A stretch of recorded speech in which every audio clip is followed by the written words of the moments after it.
Oke, sebelumnya karena waktu udah jam 20.26 juga dan udah cukup malam karena kita juga habis melaksanakan tarawih juga dan malam-malam ini emang enaknya kita iktikaf sambil mendengarkan sedikit ilmu nanti yang akan disampaikan oleh Pak Felix. Jadi sebelum kita mengawali tentang bincang keputusan ilmiah ini, alangkah baiknya saya awali dengan membuka Assalamualaikum warahmatullahi wabarakatuh. Eh, saya ucapkan Waalaikumsalam selamat warahmatullahi malam kepada wabarakatuh. teman-teman dan khususnya pemateri kita pada malam hari ini, yakni bersama Pak Felix Eskom MT, merupakan dosen dari Teknik Geomatika ITS.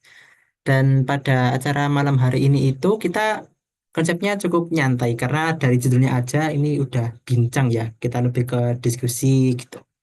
Berbincang-bincang kita diskusi nanti bagaimana caranya menulis, terus bagaimana tipsnya publikasi yang baik, itu bagaimana nanti bisa tanyakan ke pemateri kita yang insya Allah, Masya Allah ilmunya sekali ini. Dan beberapa kegiatan kita awali dengan pembukaan, lalu akan ada sedikit eh keynote speech dari koordinator acara dan juga nanti dilanjutkan dengan sesi pemaparan materi, lalu ada sedikit diskusi nanti sekitar selama setengah jaman, lalu akan ada kuis menarik gini. Kuis menarik buat peserta yang hadir di sini. Oke, tanpa berlama-lama lagi, mari kita buka acara pada malam hari ini dengan berdoa menurut agama dan kepercayaan masing-masing. Insya Allah di sini semua Islam, ala diniyah wa ala kulli sholiha. Al-Fatihah.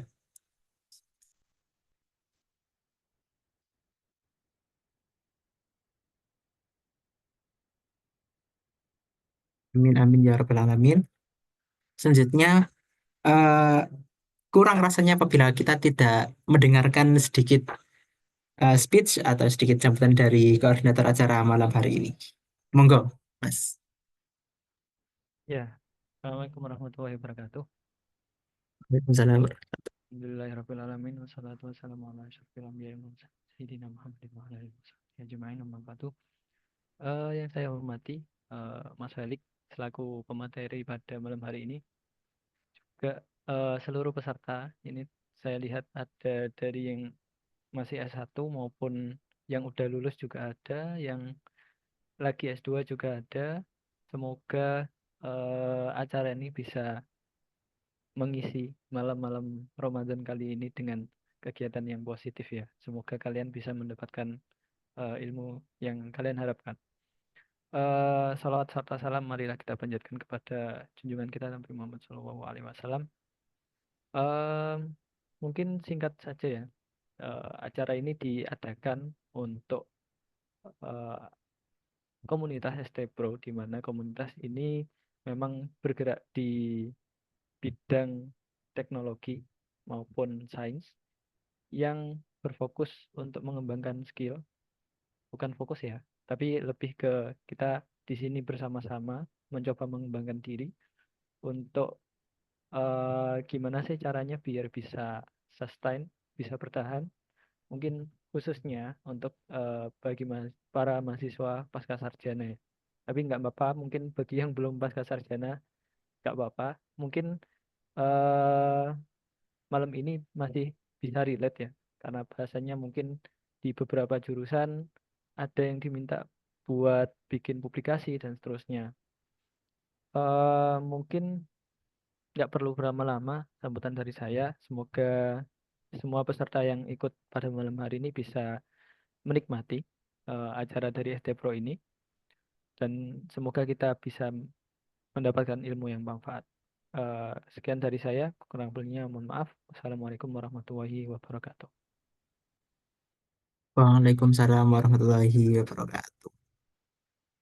Oke, terima kasih atas sambutannya dari Mas Faizin. Nah, tanpa berlama-lama lagi, karena juga pemateri kita udah hadir dari setengah jam yang lalu, mari kita langsung saja dengarkan ilmu dari Pak Felix tentang bincang publikasi ilmiah, sedikit tentang kegiatan ini karena kita tahu bahwa di dunia akademik itu kita dituntut menulis dan banyak, bukan banyak, lebih ke bagaimana kita dituntut untuk mempublikasikan suatu karya penelitian gitu.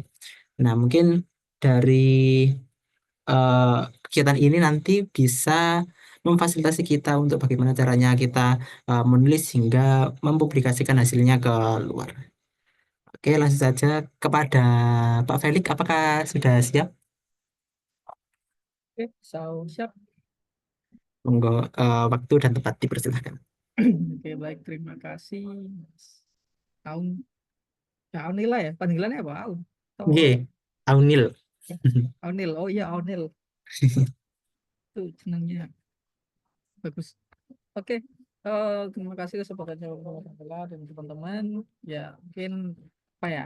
Kalau saya sih sebenarnya untuk menulis itu masih belum terlalu berpengalaman ya. Saya hanya menulis, mungkin yang saya tulis sendiri itu cuma dua kalau untuk papernya itu ketika saya S2. Jadi mungkin sedikit cerita itu, sebelumnya saya waktu S2 geomatika itu saya diajak sama dosen geomatika. Kebetulan mencari mahasiswa yang basisnya IT tapi pengen dikuliahkan di geomatika. Ngapain gitu ya. Jadi intinya beliau itu pengen butuh lah, butuh programmer ini buat riset-risetnya beliau. Nah, karena saya risetnya beliau itu banyak, jadi ya saya kebagian job desk juga untuk menulis. Jadi secara tidak langsung jadi menulis itu karena ini, karena kebutuhan, bukan karena keinginan sendiri. Wak. Gitu. Jadi ya mohon maaf nanti kalau jika ada yang saya lakukan itu kurang ideal ya. Tapi ya ini mungkin beberapa apa yang bisa saya sampaikan terkait menulis aplikasi ilmiah. Wait, oke, saya share screen aja. Salah-salah. Gimana sih? Oh ya, ini. Nah,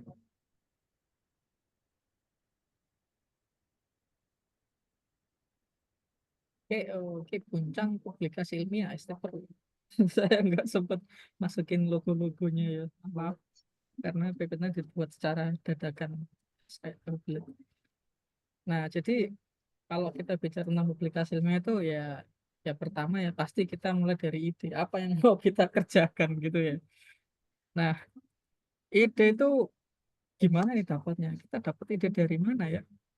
Ya banyak sebenarnya. Bisa dari lingkungan kita, bisa dari eh, apa yang biasa kita konsumsi itu bisa jadi ide untuk riset atau apa yang kita minati terutama. Kalau saya dulu cerita itu apa S1 ya. S1 itu saya ide TA saya itu sepele. Saya melihat foto hitam putih. Di foto hitam putih kalau misalkan saya warnain gimana ya caranya? Gitu. Itu toh ide saya. Jadi ada foto hitam putih, ya fotonya orang itu hitam putih. Saya kepikiran nih, ini kalau hitam putih aja kan kurang menarik. Gimana cara mewarnainya? Nah itu.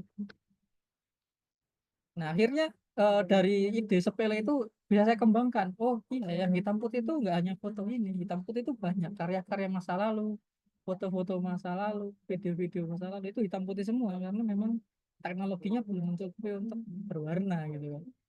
Nah akhirnya kepikiran, oh iya AI aja yang pertama mikir, oh kalau hitam putih, kalau misalkan hitam putih itu bisa di-generate dari RGB, apakah bisa dikembalikan ke RGB? Oh, nggak bisa ternyata, karena ada informasi yang hilang di sana. Nah, informasi yang hilang ini gimana nih dapatnya gitu kan? Nah, itu akhirnya kepikiran, oh, AI mungkin bisa itu. AI gimana caranya tapi AI?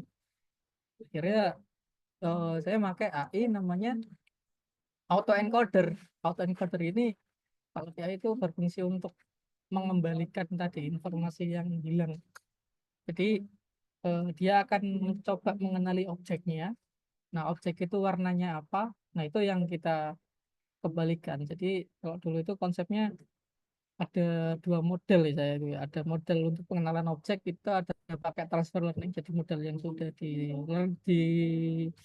apa istilahnya dilatih, model yang di training sudah di training sudah. sudah bagus, sudah mengenali objek. Nah, tinggal saya mencari, nah, objek ini warnanya apa nih? Nah, saya data trainingnya saya nanti itu mengenalin itu.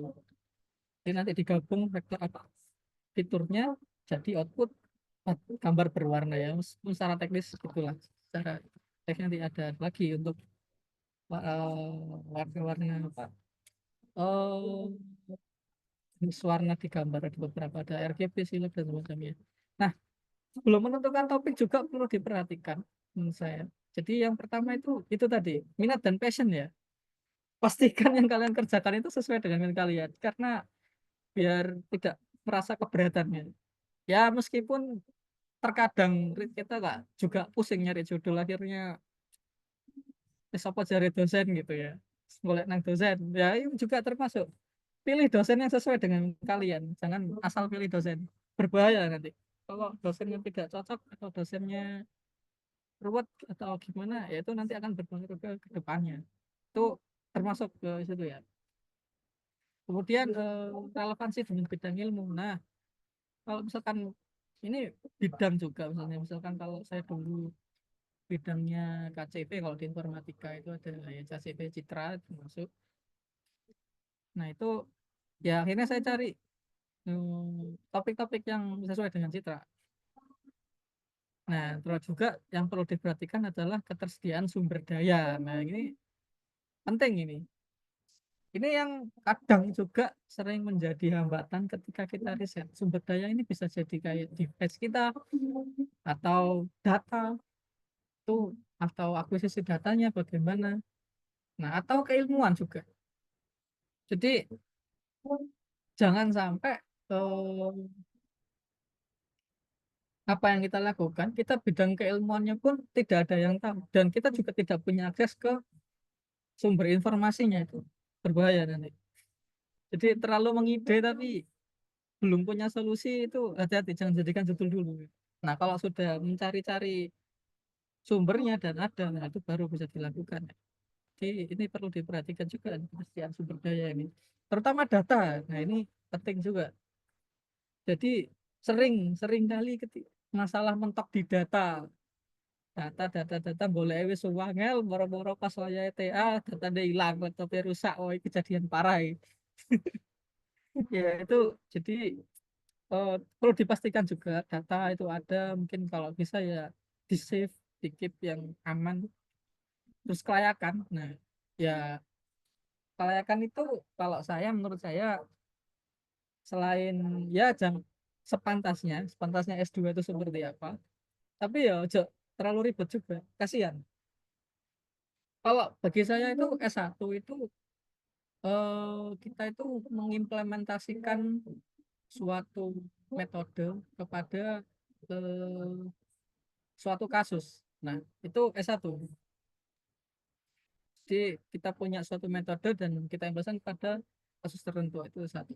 Kalau S2 itu eh, kita mempunyai suatu kasus dan kita mencari beberapa metode yang cocok dengan kasus tersebut, dan kita bisa menentukan metode mana yang paling efisien dan itu paling sesuai, dan ya yang pasti belum dilakukan oleh orang lain.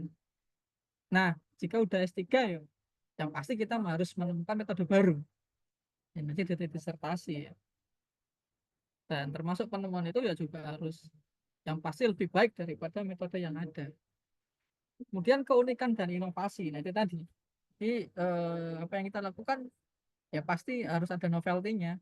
Jadi kalau udah dikerjakan orang lain, ya ngapain kalau dikerjakan orang lain gitu. Nah, keunikan itu nggak perlu terlalu muluk-muluk ya. Biasanya itu paling gampang ya kita beda kasus atau apa kasusnya yang berbeda atau metode-metodenya yang kita modifikasi supaya lebih bagus, lebih efisien. Jadi nggak terlalu sangat mengubah secara teknis banyak gitu. Biasanya gitu. Tapi yang lebih menarik juga mungkin eh, kolaborasi ya, kolaborasi antar ini ya, antar ilmu. Ya kayak yang mungkin saya dulu ya. Jadi saya di informatika tapi S2 saya di geomatika. Nah, kalau S2 saya itu risetnya tentang polusi udara.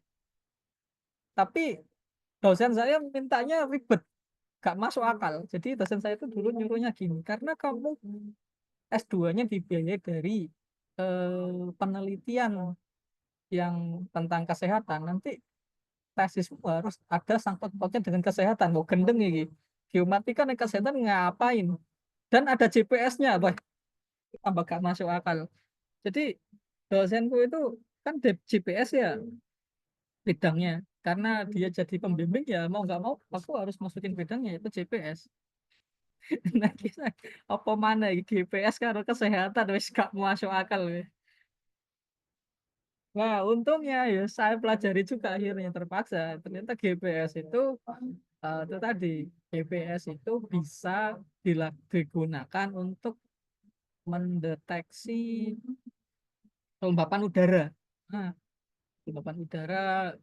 Jadi katanya GPS itu dipropagasikan dari satelit ke receiver.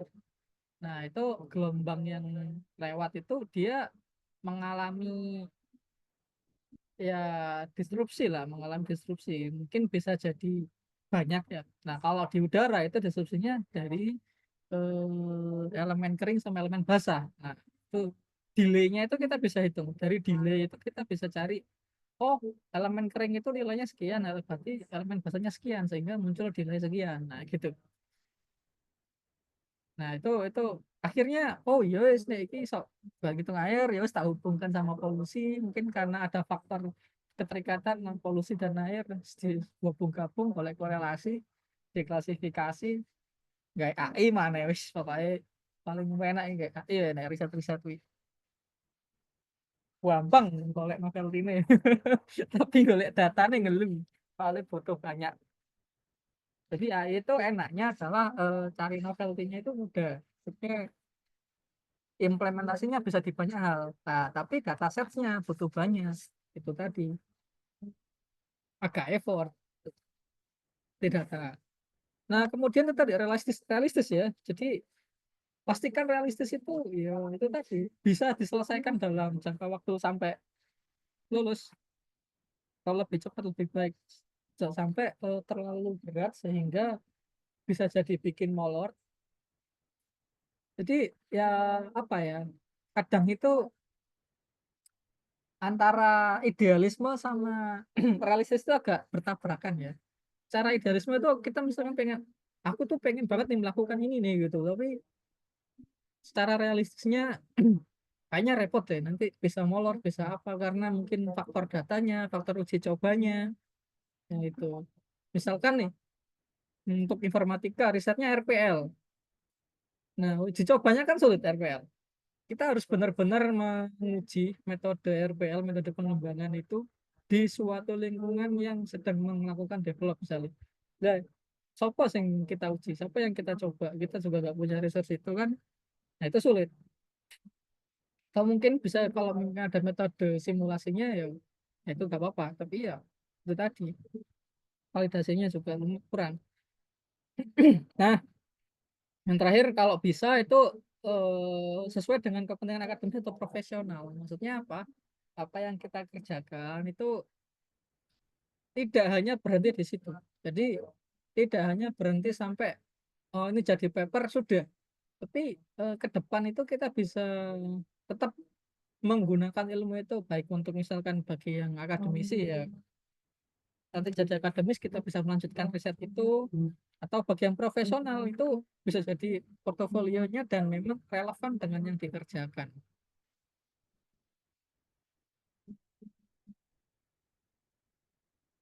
Ya, alhamdulillah harusnya tahu lah ya dosennya siapa ya. Bukan rahasia umum kalau di geomatika itu dosen yang sangat terkenal itu. Kawat kalau nggak tahu ya. Bukan anak geomat berarti.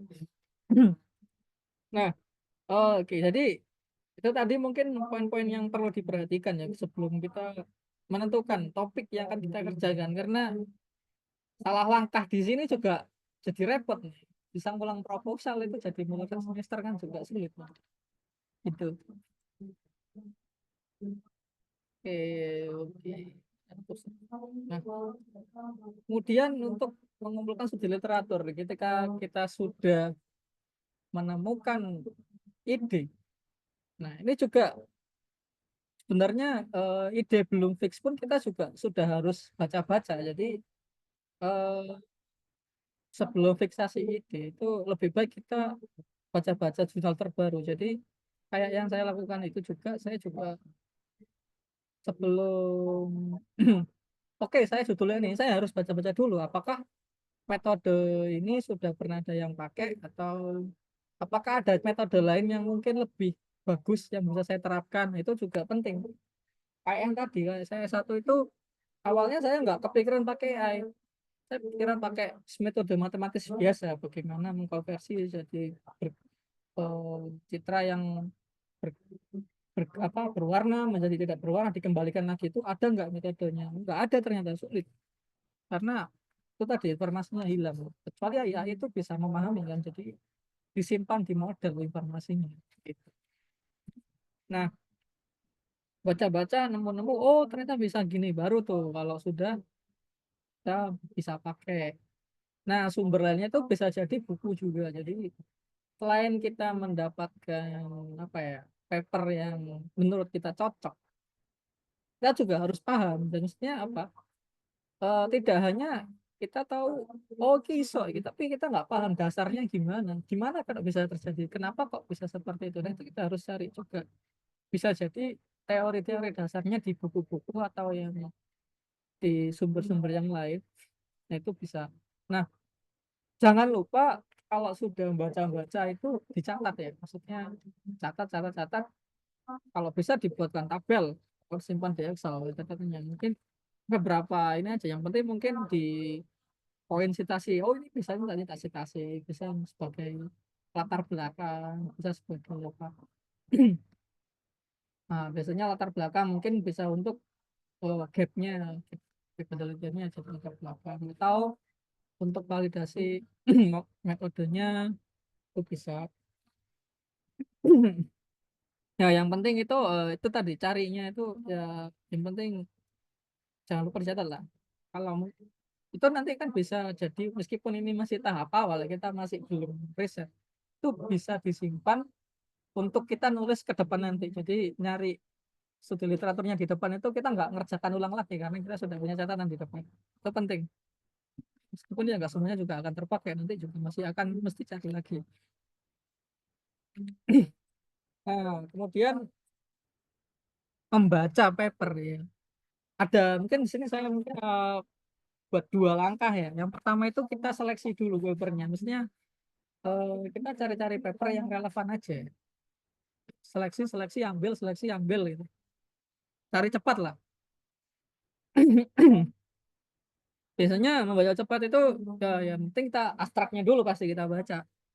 Kita baca abstrak, kita lihat latar belakangnya, terus kemudian metodenya apa yang dipakai, kemudian hasilnya sesuai apa tidak. Jadi dari judul itu kita bisa langsung interpretasikan di abstrak. Nah, ketika judul dan abstrak sudah tidak nyambung ya reject. Itu hati. Nah, kemudian kalau bisa cari referensi yang paper yang kredibel ya, jangan paper yang tidak kredibel. Sia-sia kan. Maksudnya biar enggak sia-sia juga yang saya biar benar-benar keilmuannya itu yang terupdate dan memang tervalidasi dengan baik. Gitu. Yang kalau bisa ya fokus ke satu itu kan. TS kan sudah bisa sudah langganan ya. Di akses-akses ke media-media jurnal itu banyak lah. Gitu. Nah, kemudian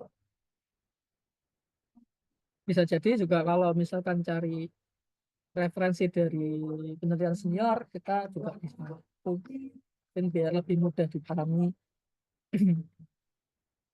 Nah, kalau dari paper yang kalian baca, yang tidak diseleksi ya pasti ditemukan kategorinya, jenis paper apa, kemudian analisis dan diskusikan. Nah, konteksnya, terus kebenaran, di hasilnya ngaco enggak gitu. Soalnya ada paper predator ya, isinya paper predator. Kemudian kontribusi, sesuai nggak dengan yang kalian cari dan kejelasannya. Nah, kalau sudah dapatkan sumber-sumber yang mungkin cocok, nah kita butuh memahami lebih dalam. Ini diteliti, tapi nggak perlu terlalu detail juga. Biasanya bab dua, ya, bab satu sih, bab satu pendahuluan, bab dua atau metodologi, bab dua atau bab tiga. Misalnya di pendahuluan itu kita mungkin butuh di latar belakangnya saja, tidak perlu ke sampai eh, penguatan teori dan semacamnya. Studi literaturnya langsung aja ke latar belakang, metodologi, terus data, terus hasil, terus langsung ya. Diagram-diagram itu dipahami. Ini penting, penting sekali. Jadi terus kemudian ditanda-tandai mana-mana yang menurut Anda penting.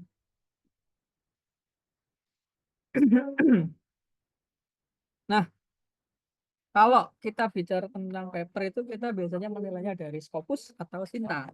Kalau di Scopus itu ada namanya kuartil ya, kuartil. Ada Q1, Q2, Q3, dan Q4. Q1 itu yang nilai persentilnya 75 sampai 99. Q2 itu ya per 9 maupun 74, Q3 25 sampai 29. Kemudian Q4 itu 0 sampai 24. Q1 itu udah top tiernya paper pokoknya. Kalau sudah punya paper yang publish Q1 sebagai penulis pertama itu udah ini gini udah sepangar wis pokoknya. Q1 itu biasanya udah sangat sangar karena sangat berat. Dia dari masa accepted sampai publikasi itu bisa setahun. Jadi sangat ketat. Sangat ketat dari segi penulisan, segi novelty, segi ilmuwan, segi sangat ketat pokoknya. Semua dicek. Jadi nggak bisa salah-salah. Intinya gitu. Dan memang ya keilmuannya harus memang baru gitu. Jadi nggak ada yang miripin. I1 ini itu tadi bisa sangat lama ini. Kalau udah ngasih kalau apa namanya reviewernya itu udah ngasih komentar itu udah pemanjang loh, bisa 60 komentar udah gila pokoknya. Nah kemudian Q2 itu kalau Q1 itu top tier ya. Nah Q2 itu kalau orang yang tidak sanggup Q1 nggak terlalu berat, Q2 aja untuk dengan ya meskipun ini agak lumayan juga sebenarnya. Nah kalau Q3 ini lebih dari di bawahnya Q2 ini nggak terlalu berat, masih umum lah. Nah kalau Q4 ini gampang, banyak nanti Q4 itu sebenarnya rata-rata paper-paper yang atau conference itu kalau memang internasional itu masih bisa dia Q4 atau Q3, jadi nggak terlalu sulit seperti Q1 atau Q2. Satu Q2 udah ampun-ampun ya, dikerjakan sendiri tambah gila ya itu. Dosen aja masih minta bantuan mahasiswa ya, apalagi mahasiswa sendirian. Wah, itu kalau bisa sembanger lulus kumlot paling pasti. Nah, kalau berbeda dengan Scopus, kalau di Sinta itu ada nilai akreditasi. Sinta itu dari S1, Sinta 1 sampai Sinta 6 itu nilai akreditasinya. Nah, ini kalau saya kurang tahu ya bagaimana Sinta itu menilai akreditasi dari suatu jurnal. Ya, intinya inilah apa namanya? Ya, perankingannya itu atau pengklasifikasiannya itu berdasarkan nilai akreditasinya. Jadi biasanya di jurnal-jurnal juga sudah ada dia itu masuk Sinta berapa. Nah, Sinta ini lokal ya, jadi eh, paper jurnal yang dia itu di Indonesia, jadi itu lokal. Biasanya juga meskipun dia jurnal Indonesia, kadang masih terindeks Scopus juga. Jadi nggak semua yang di Indonesia itu jelek, ada yang masih terindeks Scopus gitu. Nah, setelah nulis paper kan ya sebagai syarat yudisium ya. S3 mungkin terabaikan ikut S3 tapi nggak apa-apa.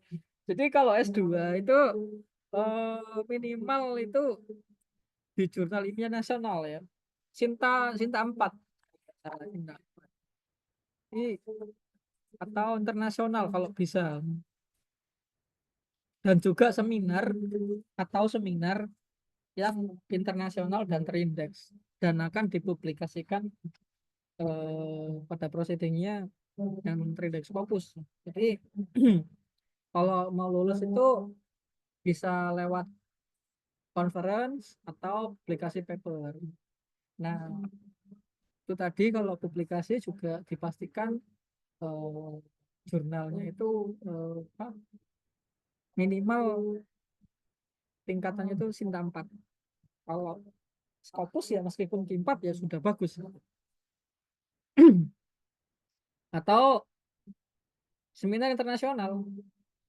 Nah, kalau biasanya itu untuk lulus selalu ada. Tiap jurusan itu kayaknya punya dia apa eh, seminarnya itu sangat membantu untuk mahasiswa lulus. Nanti, misalkan loh ini periode saya semester saya tidak ada nih di jurusan saya untuk apa namanya seminar nasional, ya udah cari di tempat lain, cari di kampus lain, cari di kampus Malaysia bisa. Biasanya sih nggak terlalu sulit lah, kampus Malaysia juga masih bisa pakai bahasa Indonesia kadang-kadang. Saya dulu aja pernah itu, teman saya itu dia dia risetnya leader, tapi eh, conference-nya itu di lebih ke tulisannya tuh Wak, unik sih, science and kebudayaan lah. Jadi sosial science sih. Jadi science and sosial. Jadi dia bidangnya budaya dan sains, tapi lebih banyak ke orang-orang sosial budaya. Jadi agak-agak nyambung yang disampaikan gitu loh. Tapi ya lolos selesai, pokoknya dipublikasi ya lolos gitu. Nah, mungkin ke sekarang juga syarat lulus juga lebih ketat ya. Kalau dulu itu LOA itu sudah cukup sebagai sarjana. Nanti tinggal pas waktunya harus sudah terbit mungkin atau sudah terterima. Nah, sekarang nggak bisa hanya LOA. Kalau publikasi ya sudah sampai ambil publikasi lah, dan memberitahu bahwa akan dipublikasikan. Di papernya sudah masuk. Kalau S3 ya syaratnya ada dia seminar internasional saya sama publikasi internasional ada 2. Oke, kalau kita nulis mesti kita ada ini ya, kalau di paper ya ada abstrak, pendahuluan, metodologi, hasil, diskusi. Oh sorry, ini bukan hasil ya, kesimpulan yang bawah. Wah, kurang tak ganti. Dibuat dadakan. Jadi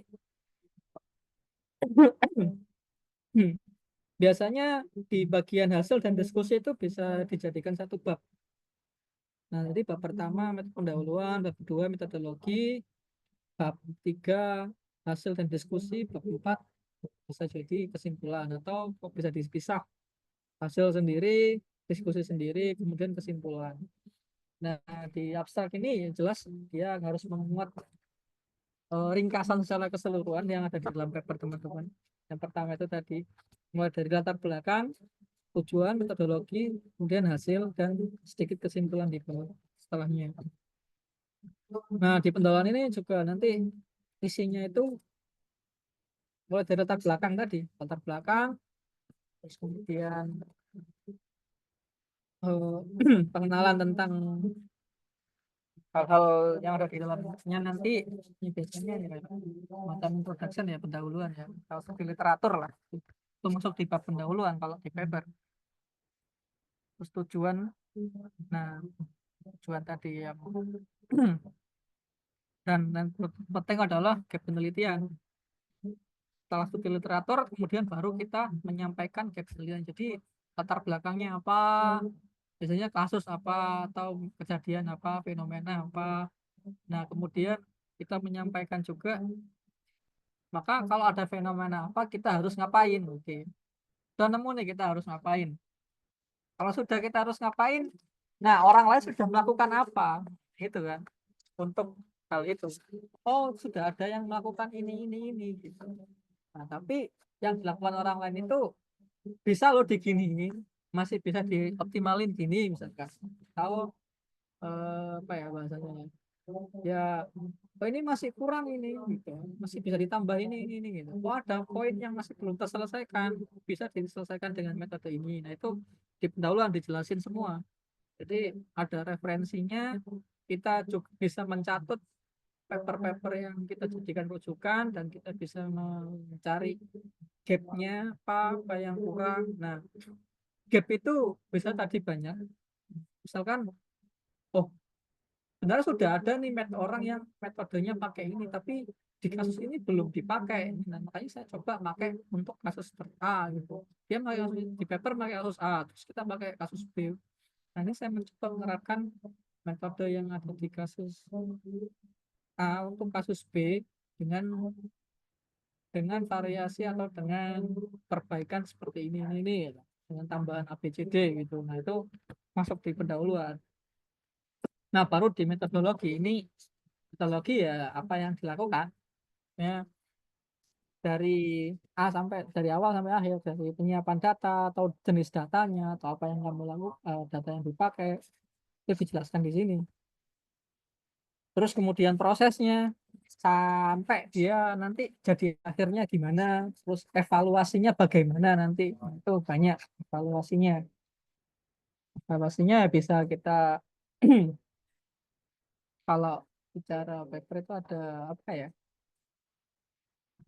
kualitas atau kuantitas ya, itu kita bisa evaluasi dari segi itu error atau kuantitasnya atau gimana, itu bisa dievaluasi, kita jelaskan di metodologi. Nah kemudian hasil dari proses yang dilakukan itu, kita mendapatkan hasilnya ya secara agregat, maksudnya secara keseluruhan seperti apa. Nah dari hasil itu bisa dibahas, oke ternyata metode yang saya lakukan itu hasilnya begini loh, bisa baik loh, bisa menyelesaikan masalah A. Seperti itu misalnya. Berarti nanti bisa juga di sini seperti, tapi yang saya lakukan ini bisa ditambah, jadi bisa ditambah, bisa dikembangkan untuk ini atau sebenarnya ini masih bisa dikembangkan ke ABCD. Nah itu bisa nanti jadi ditambahkan di diskusi. Nah mas, kemudian di terakhir itu di kesimpulan, ini rekomendasi juga untuk lebih lanjut atau apa yang bisa dilakukan untuk itu, untuk di kesimpulan. Nah, kemudian sedikit tips. Nah, kalau dalam nulis itu tadi ya, jangan berfokus pada membuat kalimat yang baik dulu. Jadi intinya tuliskan dulu poin-poinnya, apa yang ingin Anda tulis, masukin aja. Berantakan nggak apa-apa, masih awal, berantakan nggak apa-apa. Yang penting poin-poin penting yang ingin Anda tulis, masukin dulu poin-poinnya. Jadi bisa dibuat layout dulu, misalkan di pendahuluan, layout latar belakang, tulis poin, belum belum kalimat lengkap nggak masalah, baru habis itu disusun. Nah, bisa coba dari tadi kan sudah mengumpulkan paper, nah itu bisa dimasukin sebagai citasi. Disitasi, biasanya ada syaratnya juga. Ada wajarnya lah, citasi minimal bahkan masa nggak ada citasi sama sekali, berarti ngarang bebas itu nggak boleh. Jadi kalau kita secara ilmiah akademis itu, apa yang kita tulis itu kita harus punya rujukan yang jelas. Jadi nggak boleh mengarang bebas, terutama pada informasi yang berkaitan dengan data atau apapun itu. Jadi, nah, terus kemudian untuk bahasanya ya gunakan bahasa yang padat, terus bahasa yang jelas, jangan ngawur, jangan pakai bahasa gaul. Terus ya jangan bertele-tele juga. Jadi lebih ringkas lebih baik sih, jangan terlalu panjang. Yang penting semua informasi bisa tersampaikan dengan baik. Nah, ini sedikit yang kemudian selanjutnya, kalau dari saya dulu itu selalu wanti-wanti, jangan sampai ada kalimat pasif ya. Maksudnya usahakan semua kalimat itu berupa kalimat aktif. Kalimat aktif pasif itu ya itu ada, misalkan eh, buku dibuka oleh Budi. Nah, di itu kan berarti nggak boleh. Nah, harusnya Budi membuka buku itu. Jadi penulisan yang baik itu hindari menggunakan kalimat pasif kalau bisa. Kemudian tadi referensi. Referensi gunakan yang relevan dan terupdate. Tapi perhatikan juga untuk teori-teori dasar yang dimana referensinya itu buku-buku lama tahun 90-an itu. Kalian harus mencatat itu kalau memang yang menemukan adalah orang yang menulis buku itu gitu. Jadi saya dulu misalkan untuk teori menghitung tadi ya, menghitung kelembapan udara itu kan teori sudah ditemukan buku lama. Nah, saya nggak bisa mencatat teori untuk citasi teori itu dari paper dosen saya yang juga pernah menulis itu. Dan maksudnya dia juga menulis rumusnya, tapi dia juga mensitasi dari buku yang itu. Jadi saya nggak boleh tuh mensitasi langsung dari dia karena itu bukan penemuan dia, tapi penemuan buku lama. Jadi saya harus langsung merujuk ke penemuan buku lama. Jadi itu juga harus diperhatikan dalam mensitasi. Kemudian plagiarisme atau kita bisa ngeceknya pakai Turnitin. Nah, ini agak tricky ya. Kalau pakai Turnitin itu tricky. Jadi karena mungkin kita sering untuk citasinya kopas apa nanti jadi ketemu. Nah, itu perlu di parafrase.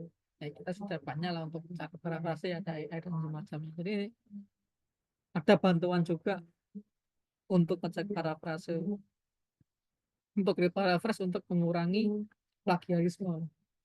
Apa ya lupa aku namanya dulu. Banyak kan aplikasinya. Ya itu lah. Intinya yang pasti harus mengurangi plagiarisme ya. Eh, eh, Terus mungkin ada sedikit juga materi lama ya. Jadi mungkin kalau sekarang itu udah zamannya AI ya. Kalau untuk menulis lah kita bisa minta bantuan ChatGPT sebagai teman berpikir. Jadi ChatGPT itu jangan dijadikan apa istilahnya, ya, jangan dijadikan eh, rujukan penuh. Dia cuma teman berpikir aja, jangan copy paste secara mentah-mentah dari ChatGPT. Kalau pakai ChatGPT ya buat teman ngobrol aja ini begitu. Jadi buat teman mikir nanti ditulis ulang karena bahasa ChatGPT itu kadang agak kurang bagus ya. Kecuali mungkin pakai ChatGPT yang berbayar. Nah, ada juga namanya Perplexity. Perplexity ini kalau teman-teman juga mau mencari referensi paper-paper, nah itu bagus pakai ini. Tapi masalahnya kalau yang nggak pro itu juga akses akses referensinya terbatas. Nah, kadang referensi-referensi yang dia itu sifatnya tidak open access, dia nggak bisa akses. Nah, itu juga penting. Jadi sebisa mungkin referensi teman-teman itu dari jurnal yang kredibel, kredibelnya lebih bagus, jangan asal comot gitu. Karena kalau jurnal predator ya kadang hasilnya juga sebenarnya ngaco gitu. Nah, peneliti AI ini tadi bisa dimanfaat sebagai untuk citasi. Jadi kita menulis, dia akan mencarikan jurnal-jurnal yang sesuai dengan tulisan kita. Nanti tinggal kita citasi sebagai tambahan. Ini juga bisa dipakai buat nulis TA.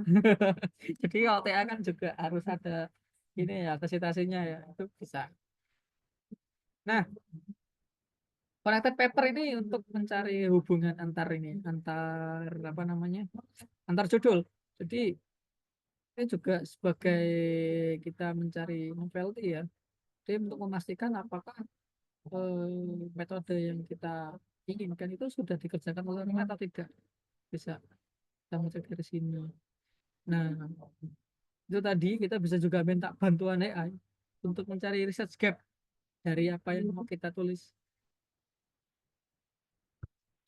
Kemudian tadi studi literatur ya sama, jadi mengumpulin apa paper-paper, jurnal penelitian, intinya bisa tanya-tanya AI lah gitu. Jadi apa ya sebagai partner, partner berpikir. Karena kalau kita baca sendiri juga capek mungkin. kalau suka baca ya bagus. Ya itu sih. Jadi mungkin di sini juga hati-hati untuk penggunaan ChatGPT. Jadi intinya tadi ChatGPT itu mempercepat pekerjaan yang sederhana dan repetitif, teman untuk brainstorming, kemudian jangan dimakan mentah-mentah informasinya. Jadi dia itu bukan produk akhir. Kita perlu mengvalidasi sendiri apa yang disampaikan ChatGPT karena terutama karena kita riset itu kan apa yang kita lakukan kan sebelumnya belum ada ya biasanya. Nah itu kadang bagus, kadang ngaco gitu loh. Diperhatikan juga. Yang harus paham. Oke, kalau di Indonesia mungkin masih dulu itu apa ya dihindari ya. Tapi sekarang mungkin semua sudah pakai. Tapi itu tadi tetap dalam koridor yang positif, jangan terlalu berlebihan. Nanti jelek, style tulisan juga jelek, mungkin plagiarismenya juga tinggi dan ya nggak bagus lah kalau mengandalkan ChatGPT saja.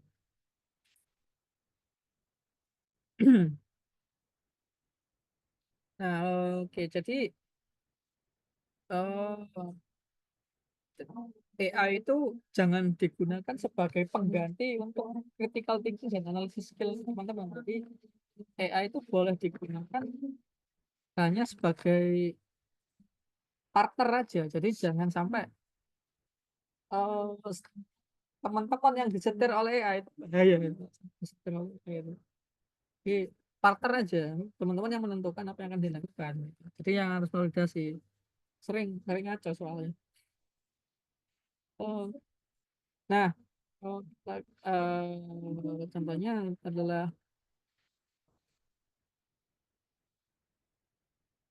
contohnya dia ini ya si Fatima menemukan technical term yang dia belum pernah dengar. Jadi dia tanya ke ChatGPT.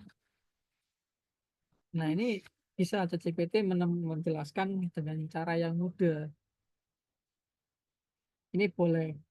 Jadi ChatGPT sebagai partner untuk lebih menjelaskan lagi teori-teori yang bagi kita asing dan kita perlu belajar itu boleh. Jadi enggak tapi tetap tadi metodenya kita yang menentukan. Jadi dari yang kita pelajari itu kita harus bisa menyimpulkan juga apa yang akan kita lakukan. Mungkin itu sih yang bisa saya sampaikan ya. Selanjutnya mungkin bisa ditanya jawab.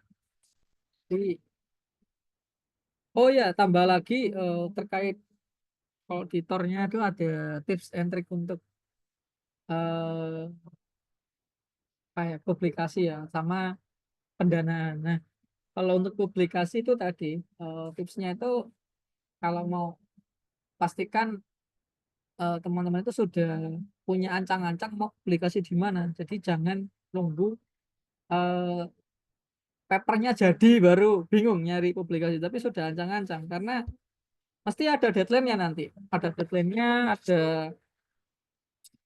apa namanya jadwalnya juga. Terus masih ada tahap review dan semacamnya itu penting untuk di manage. Nah terkadang yang perlu disubmit itu hanya sekedar abstrak. Jadi meskipun belum jadi, kalau memang memungkinkan disesuaikan sampai deadline, ya udah kumpulin aja. Itu perlu diperhatikan. Jadi saya dulu pun masih abstrak, belum nulis paper secara full, abstrak saja saya kumpulkan. Ya biar mengejar waktu ya daripada molor kan. Nah itu penting. Yang paling gampang conference. Maksudnya paling gampang itu conference itu kita conference sudah selesai, tulis paper dan revisinya nggak terlalu banyak. Itu enak. Ya kalau bisa cari yang nanti aplikasinya Scopus. Kalau di geomatika biasanya IOP. Ya. Nggak tahu ya yang pakai IOP. Nah itu itu untuk pendanaan juga. Nah kalau pendanaan itu biasanya sih urusannya dosen ya kalau kita cari pendanaan. Jadi kalau kita riset atau TA atau tesis ada beberapa banyak kan itu kan yang pendanaannya aman itu ya kita mengerjakan risetnya dosen, maksudnya penelitiannya dosen itu jelas ada pendanaan yang sudah aman lah, tercover semua pendanaannya. Atau kadang kalau kita risetnya baru, kita bisa meminta pembimbing kita untuk mendaftarkan riset kita di Bima. Jadi kalau di ITS itu ada, nggak tahu ya kalau di sana. Ada namanya Bima. Bima itu nanti jadi bisa 10 juta kalau nggak salah untuk satu judul tesis. Nah itu kalau memang judulnya menarik dan dosennya mau mendaftarkan ya bagus. Jadi itu tapi yang mendaftarkan tetap melalui dosen ya. Nah itu untuk pendanaannya. Iya PPT-nya memang tak tutup karena udah selesai. PPT-nya saya sudah habis. Jadi untuk tips and trick untuk apa untuk pendanaan itu ya itu sih.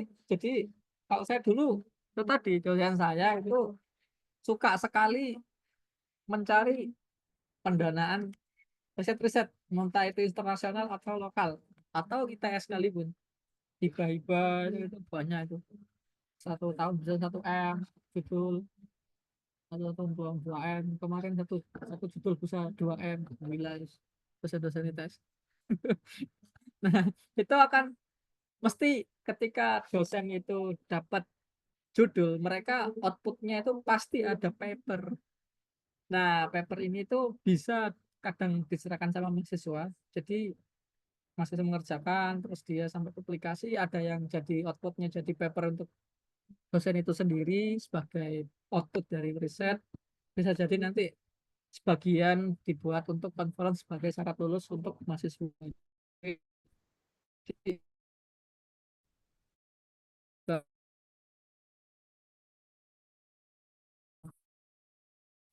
eh, yang pada karena lu kan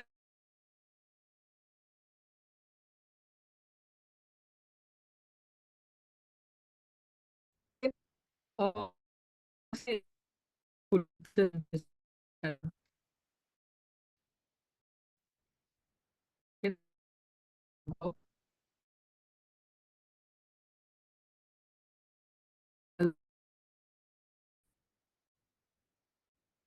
Tes tes. Sepertinya videonya masih putus-putus. Kayaknya sinyalnya oh deh. sorry ya memang link DS ini oke monggo ada yang mau ditanyakan ada yang mau didiskusikan kita diskusi bareng saja di sini ada juga tadi Mbak Ika lebih jago loh Ika kok hilang wah Ika ini ya udah pernah ikut lomba nulis loh sama Oki loh ini keren banget Ika dulu itu lomba nulis paper dan dapat tadi juara itu Ika sama Oki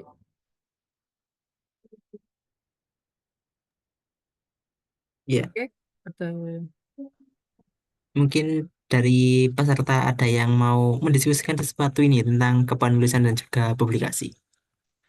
Oh ya, sebenarnya dari aku sendiri ada pertanyaan sih sebenarnya. iya monggo monggo eh Terkait tentang referensi yang digunakan ini.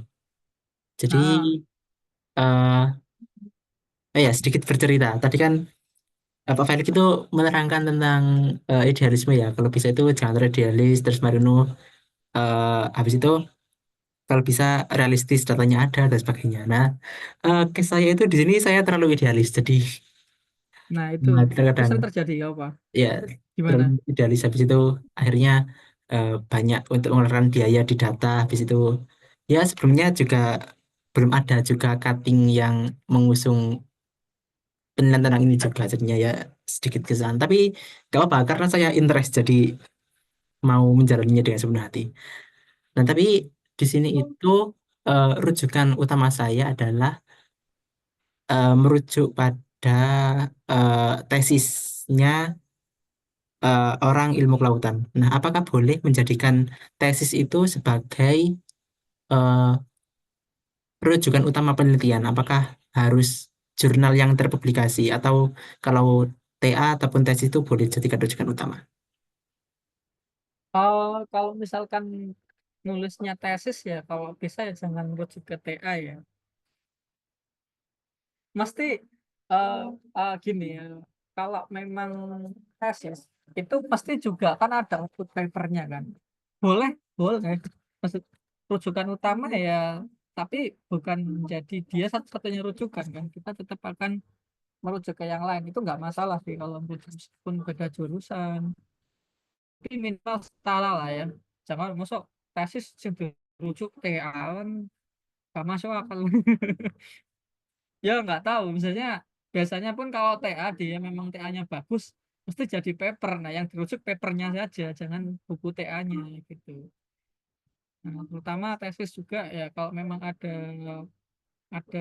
papernya, ada conference-nya itu bisa dirujuk itunya, tapi tetap untuk metodenya merujuk yang buku juga nggak masalah. Tapi menurut saya itu lebih aman merujuk ke hasil publikasinya berupa paper atau jurnalnya, jangan buku tesisnya sih kalau bisa sih. Tapi ya nggak apa-apa sebenarnya kalau merujuk tesis juga. Untuk buku tesis loh ya. Kalau untuk paper kayaknya jangan sih kalau menurut saya sih. Kalau untuk paper jangan merujuk ke buku sih. Soalnya agak agak aneh juga. Biasanya ya buku paper ya, paper atau buku-buku yang memang ber-ISBN ya, maksudnya dipublikasikan ya secara akademis lah gitu. Jadi bukan buku tesis atau TA yang lingkupnya di situ. Kalau untuk paper ya gitu. Kalau untuk buku tesis nggak apa-apa. Apakah cukup menjawab ya? Ya, Nah, itu tadi menjawab. termasuk ini ya, termasuk kalau nggak apa-apa saya maksudnya idealis juga nggak masalah asalkan itu tadi itu kan ada semua kan ada konsekuensinya kan ya. Kalau memang mau menjalankan konsekuensinya sih bagus aja sih gitu. Pokoknya jangan sampai di tengah jalan mutung karena tidak realistis itu kan jangan sampai semua harus bisa diukur itu ya gitu. Jadi terutama tahapan di awal, jadi di awal itu harus dipikir matang-matang, jangan hanya asal ya yo ya yo wae terus ning burine ngeluh kan. Gitu sih. Itu yang perlu diperhatikan sebenarnya. Bisa kok. Kita itu idealis boleh, tapi idealis juga bisa diakali gitu loh masalahnya. Diakali supaya jadi realistis. Nah, itu penting gitu. Ya kayak tadi aku dikasih judul terus gak realistis aneh banget masuk GPS bukan kayak kesehatan gak masuk akal ya diakali ya iso gitu. Ada yang lain mungkin ya.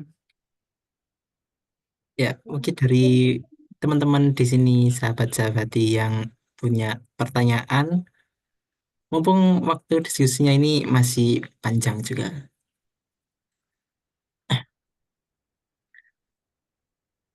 Hmm. Oke, Mas Faizin. Oh enggak, saya kira mau tanya Mas. Kalau emang nggak ada yang tanya mungkin tak tanya aja. Suaraku jelas atau kecil ya? Jelas, jelas. Jelas, jelas. Oke. Ya, mungkin tanya Mas. Di ini kan kebanyakan tak lihat sebenarnya di sini masih banyak yang baru S2 atau mungkin ada yang S1. Hmm. Kayaknya masih belum tahu Mas, apa sih bedanya publikasi ilmiah yang conference sama jurnal. Terus kira-kira gapnya itu di mana, gimana cara bikinnya gitu ya Mas. Maksudnya kalau conference itu sistematikanya gimana, mulai dari submit dulu kah, atau nanti ada revisi dulu, atau bayar dulu, atau gimana? Mungkin bisa dijelaskan Mas. Oke. Kalau misalkan biasanya ya itu tadi publikasi itu bisa ada dua, ada publikasi ilmiah melalui jurnal langsung atau melalui conference.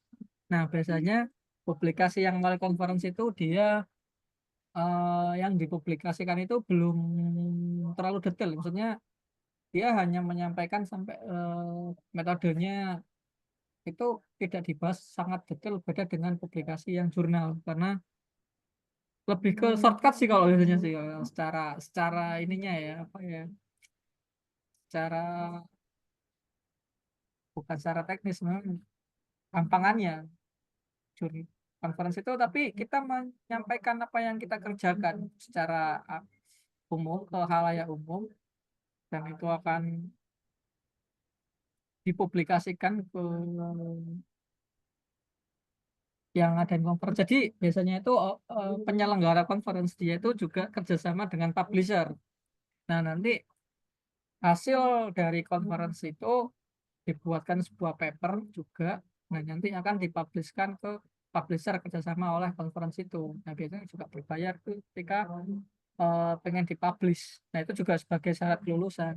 Beda kita dengan publikasi langsung. Kita bisa memilih jurnal, kemudian dipublikasikan nanti jurnal. Nah, untuk tahapannya, kalau conference itu biasanya tadi mulai dari kita mendaftar. Nah, mendaftar itu biasanya ada yang cukup gampang, ada yang cukup repot. Yang gampang ya kita cuma ini aja, apa, ngisi form dan semacamnya udah, sama judul mungkin. Nah, ada juga yang kita mendaftar, kita sambil mengisi abstrak. Ada yang sampai kita harus sudah paper full, itu sudah harus disubmit untuk pendaftaran itu di conference. Sedangkan publikasi atau jurnal publikasi kita harus paper udah benar-benar jadi baru kita boleh publikasi. Jadi kita submit itu paper yang sudah benar-benar jadi. Nah, di seminar itu conference, habis kita daftar kita dapat LOA, acceptance. Nanti kita kalau sudah acceptance dan mau presentasi itu udah waktunya bayar. Itu kalau paper apa namanya conference. Jadi conference biasanya berbayar, biasanya bayar. Sedangkan kalau paper bisa gratis. Tapi kalau dia gratis dia nggak open access. Nah itu.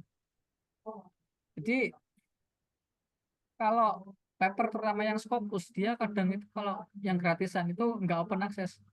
Kendalanya apa kalau nggak open access? Kalau nggak open access, papermu nggak bisa diakses orang yang tidak subscribe ke jurnal tersebut. Dan karena tidak bisa diakses, maka tingkat citasinya rendah. Jadi kalau sebagai akademisi mungkin pengaruhnya adalah ke H-index ya. Kalau bukan akademisi sih nggak masalah kan dia open access gitu. Jadi pertama dosen ya itu dinilai juga H-indeksnya. H-index itu tingkat papernya itu disitasi berapa banyak itu H-index gitu. Nah, pokoknya intinya prosesnya kalau dipublikasi biasanya itu tadi full paper, submit, daftar, review, terus kemudian koreksi, review, koreksi sampai selesai, baru dipublikasi. Nah, proses reviewnya yang biasanya panjang kalau untuk aplikasi, sedangkan kalau conference biasanya review cuma sekali, kalau publikasi bisa berkali-kali.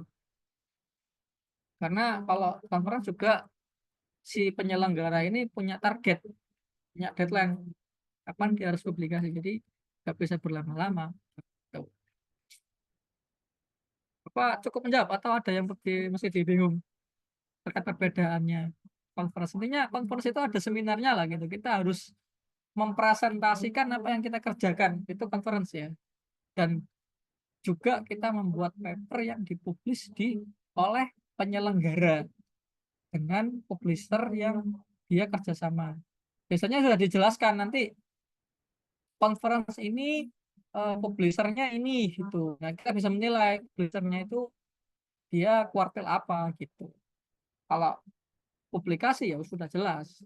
Dia jurnalnya kuartil apa langsung. Wah,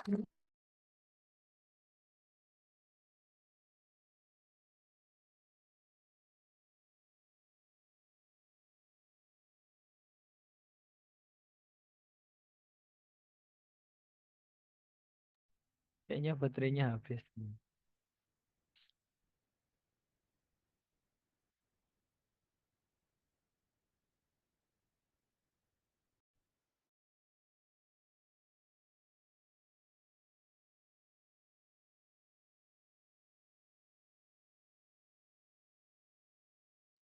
Ya, kebetulan Mas Feliknya masih baterainya ngedrop katanya.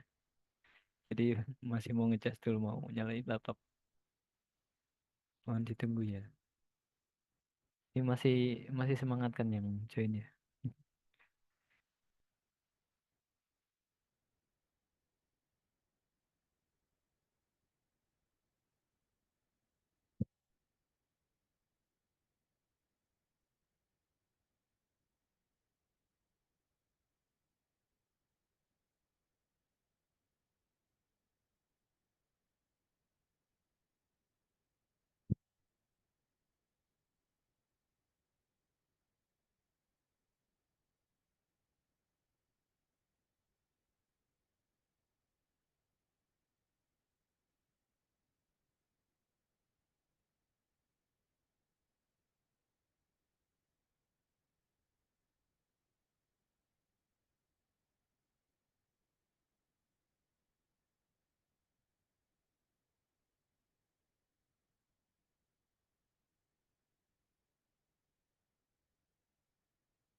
Dah, tuh join. Oke, mohon maaf barusan laptop saya lupa nggak ngecas connect.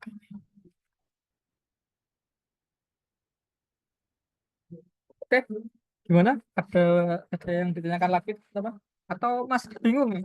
Mau ngapain ya S2 ya? Apa ya mau di riset ini? Kalau yang baru-baru sih biasanya kan apa ya? Nek aku dulu ya karena sudah ikut Pak Nur ya ya wis lah ikut dosenku ya wis. Apa jari sini aku? Enggak kayaknya aku juga gak terlalu. Tapi kalau teman-teman itu tadi mungkin secepatnya segera digali apa yang nanti jadi minatnya apa, topiknya apa, dosennya siapa, kita mau ngelanjutin S1-nya itu penting. Jangan ditunda-tunda. Dan lulus tepat waktu. Ini molor bayar lumayan 10 juta ya.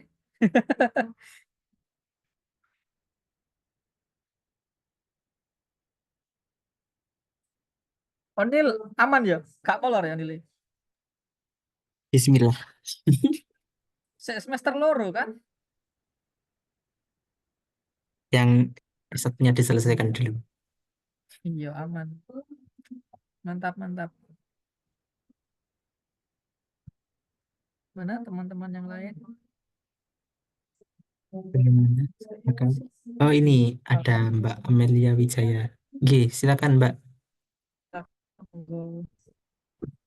Hai, terima kasih kesempatannya. Jadi kan saya habis ini mau sempro kan. Nah, tapi idenya tuh masih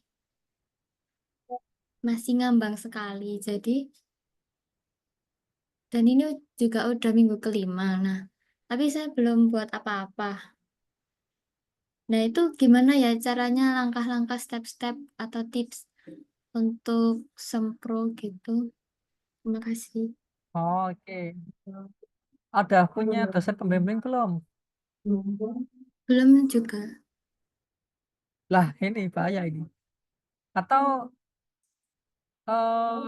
apa ya? Kadang sih dosen itu juga kalau dadakan mungkin mereka juga nggak punya ya apa yang akan dikerjakan ya. Jurusannya apa, Mbak? Kalau boleh tahu. Jurusan statistika bisnis. Bisnis. Oke, oke, lumayan, lumayan. Sebenarnya kalau memang mau cari ide ya kalau saya biasanya itu kadang tanya-tanya ke ini jurusan lain, maksudnya apa ya yang bisa saya kerjakan ilmu saya itu bermanfaat untuk bidang tertentu. Nah, itu benar sederhananya. Nah, yang penting itu sebenarnya tadi juga selama perkuliahan itu apakah ada suatu metode yang diminati atau suatu bidang atau topik yang diminati. Nah, kalau sudah ada, segera dicari studi literaturnya. Apa yang bisa diimplementasikan di bidang itu atau ada yang bisa dikembangkan. Lebih baik juga segera mencari dosen pembimbing dulu. Kalau tidak segera mencari, nanti malah makin ngambang. Jadi coba aja cari dulu Mbak. Jadi mestinya Mbaknya nanti di statistika itu mau ngambil bidang keahliannya apa. Nah itu cari dosen pembimbing ya yang sekiranya enak diajak ngobrol lah gitu. Lebih baik gitu sih. Terbuka aja sama dosen-dosen juga kan nggak menyudutkan. Jadi kalau terlalu dibiarin ngambang bisa juga kok cari alternatif juga kalau sudah dipilih. Itu sih Mbak. Kalau saya sih itu sih lebih baik cari dosen pembimbing aja segera. Nah, kalau cari dosen pembimbing, saran saya sebelum Anda menentukan, kalau sudah menentukan, itu Anda lihat publikasi dosen pembimbing atau risetnya itu bidangnya apa. Kalau memang bidangnya cocok, Anda pelajari bidangnya, penelitian-penelitian yang sudah ada, Anda pelajari, terus Anda sampaikan, saya ingin mengembangkan riset yang ini, apakah ada, atau bisa, atau kemana bisa dikembangkannya gitu. Saya tertarik dengan ini, itu aja. Nanti bisa dibantu dosen Anda. Dosen-dosen Anda akan membantu Anda untuk menentukan apa yang akan dikerjakan. Daripada kalau Anda sendiri bingung mau ngapain gitu. Jadi sebenarnya kalau bingung itu ya cari partner berpikir sih, jangan jangan dipendam sendiri sih gitu. Kalau dipendam sendiri semakin stres, overthinking, bahaya nanti. Itu kalau saya itu sih Mbak. Jadi cari dosen aja, cari dosen tapi jangan kosongan juga. Cari dosen kalau sudah ditentukan dosennya, pelajari apakah ada riset-riset sebelumnya yang jenengan minati, nah itu disampaikan gitu aja. Ya pakai plan ABC juga sih. Kalau dosennya nggak cocok ya ganti A, ganti B. Apakah cukup menjawab Mbak ya? Cukup Mas, cuman ada pertanyaan lanjutan. Oke, boleh, boleh. Nah, sebenarnya untuk nge-reach out dosen itu saya maju mundur karena katanya tuh dosen pembimbing itu kita milihnya lewat Gform. Nah, tapi sampai sekarang tuh belum ada Gformnya. Apa saya perlu chat sendiri gitu ya? Itu kan anu ya, administratif ya. Kalau saya sih saran saya didekati secara personal. Jadi dosen pembimbing itu tidak harus secara administratif, justru malah lebih lebih baik secara personal, Mbak. Maksudnya ditemuin. Nanti kalau di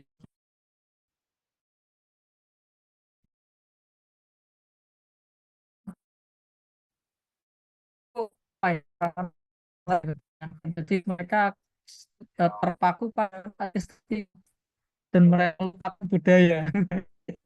Jangan, kalau saran saya malah justru harus ditemui dulu dosennya kalau memang cocok.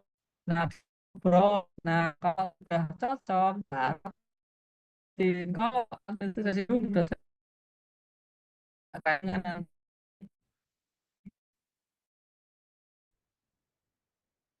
itu masalah teknis belakangan aja.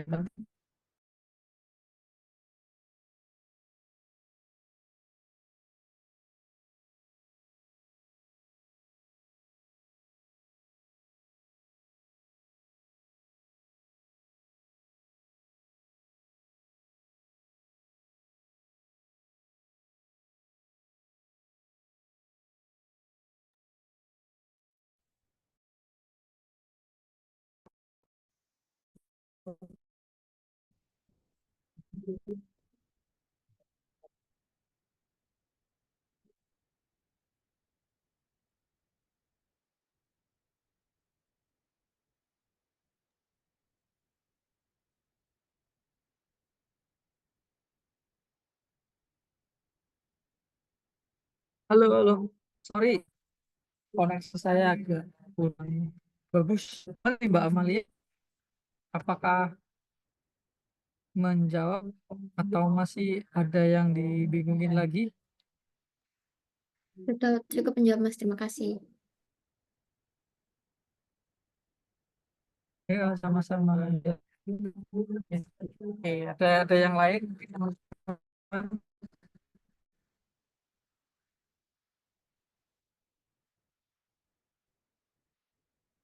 Ya, Apakah ada yang mau bertanya lagi? Ini Mas Ipul on cam nampaknya ingin bertanya Apa ya ya? Mas. Iya Mas, saya izin bertanya. Monggo, monggo. Saiful, ini Mas, saya penasaran terkait novel Tiang Mana Mas. Mas Ipul? Saya penasaran terkait novel Tiang Mas unggulkan saat mengerjakan tesis S2, terus jurnal publikasi yang Mas pakai untuk persyaratan lulus itu di mana gitu Mas?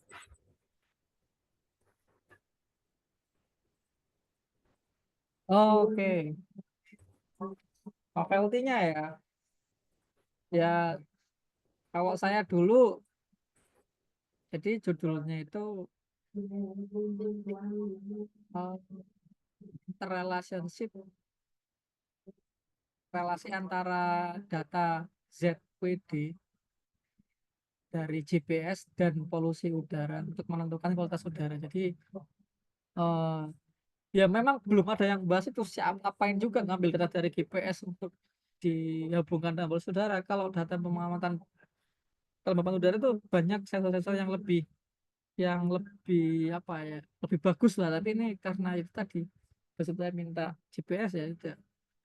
Jadi latar barunya di situ sih. Jadi sebenarnya rencana pengembangannya itu tadi selain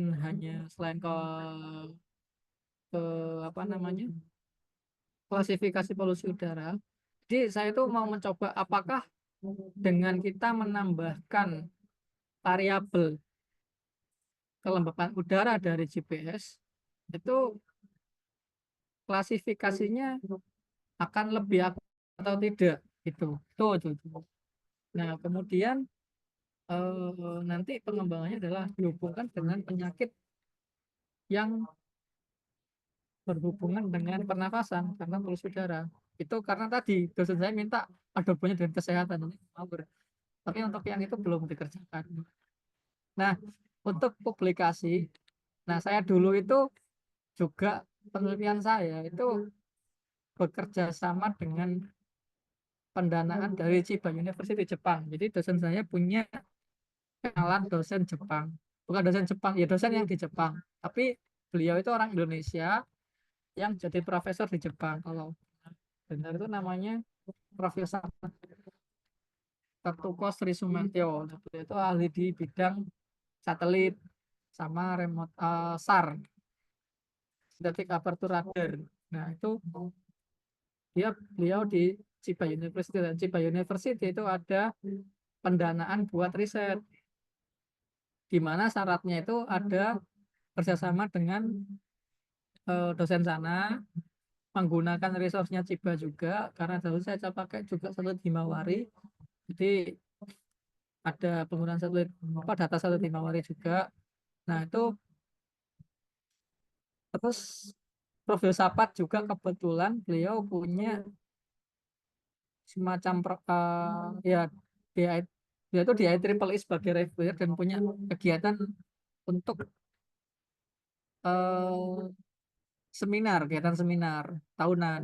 Nah, saya ikut kegiatan seminar itu, jadi peserta di situ. Jadi pendanaan dari Ciba dan sebenarnya dari profesor yang dari Jepang itu Profesor Sapat itu di Apsar IEEE. Di afiliasinya ke IEEE. Kalau kalau konferensinya namanya Apsar. Asal apa ya, SAR itu Synthetic Aperture Radar, jadi lebih ke development dan penggunaan data SAR gitu. Itu saya dulu itu. Jadi ya itu tadi kan dosen saya cukup aktif ya. Jadi saya riset nggak terlalu bingung sih. Semua dibantu sih, dibantu mencarikan, dibantu menghubungkan, tapi tetap mengerjakan sendiri gitu. Kayak dokumen formulir pendaftaran, terus publikasinya semua dikerjakan sendiri.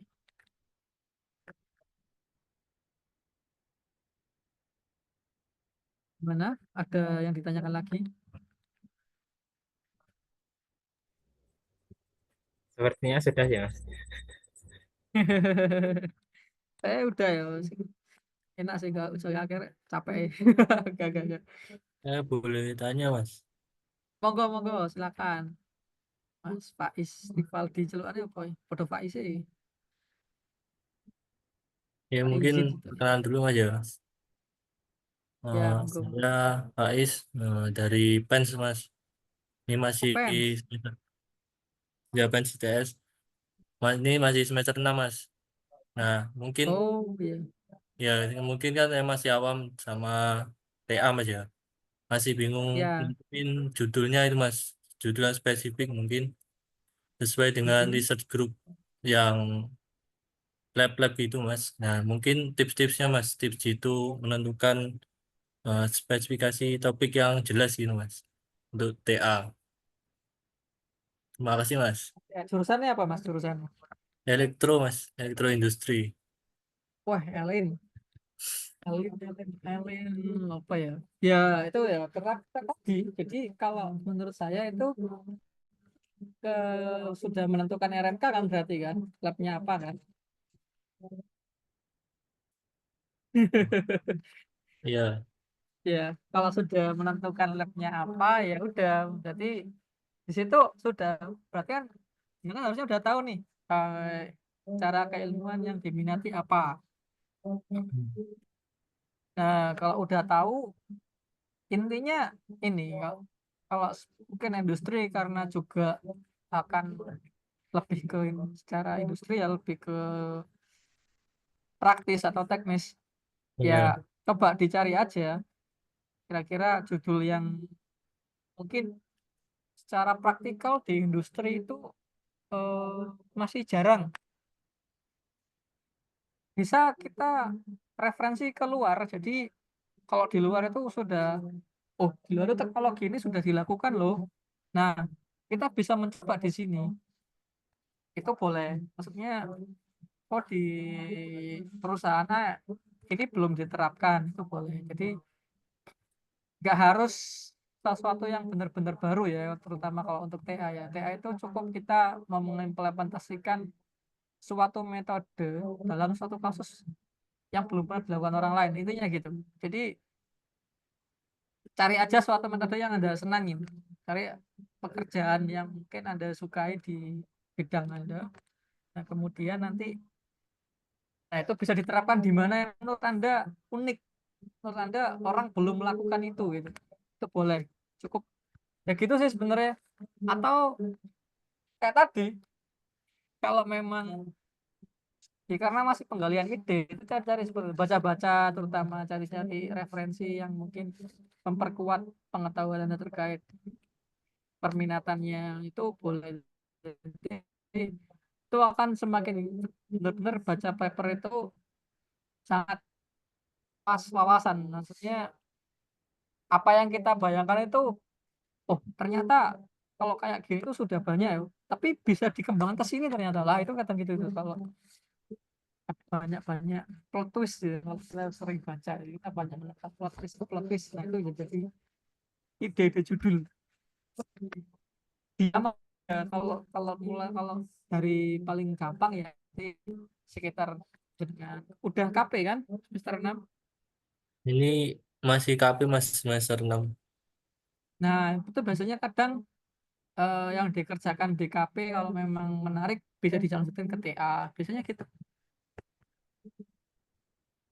Oke, oke, Mas. Jadi gitu aja sih cara gampangnya. Bisa belajar KTA lah apa yang dilakukan di KP itu bisa. Nanti enak kalau sudah KP biasanya terutama dalam segi simulasi atau mencari data bisa minta ke perusahaannya karena kan sudah pernah interaksi jadi enak. Dan perusahaan juga suka kalau dikembangkan ke pihak ada karena outputnya juga kalau memang feedbacknya baik ya nilai plus juga bagi perusahaan. Itu sih cara Oke, ininya lah gampangnya. oke Mas. Makasih atas Heeh. jawabannya Mas. Iya, sama-sama. Iya, ya, sih.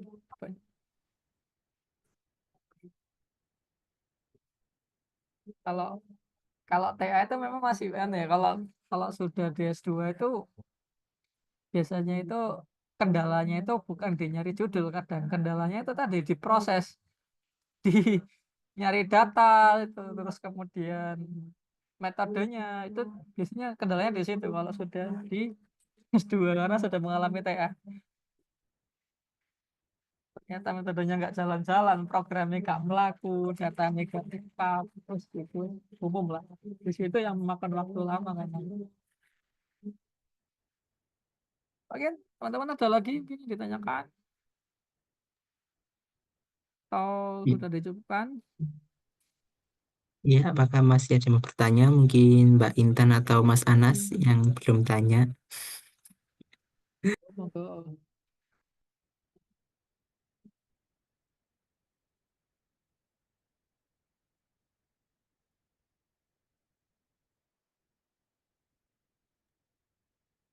Oke, eh, apabila tidak ada yang ditanyakan, kayaknya mungkin kita sudah cukupkan aja untuk diskusi pada ya diskusi sekaligus iktikaf yang bermanfaat pada malam hari ini. Sebelum menutup dari Pak Felix, apakah ada closing Insya statement? Allah.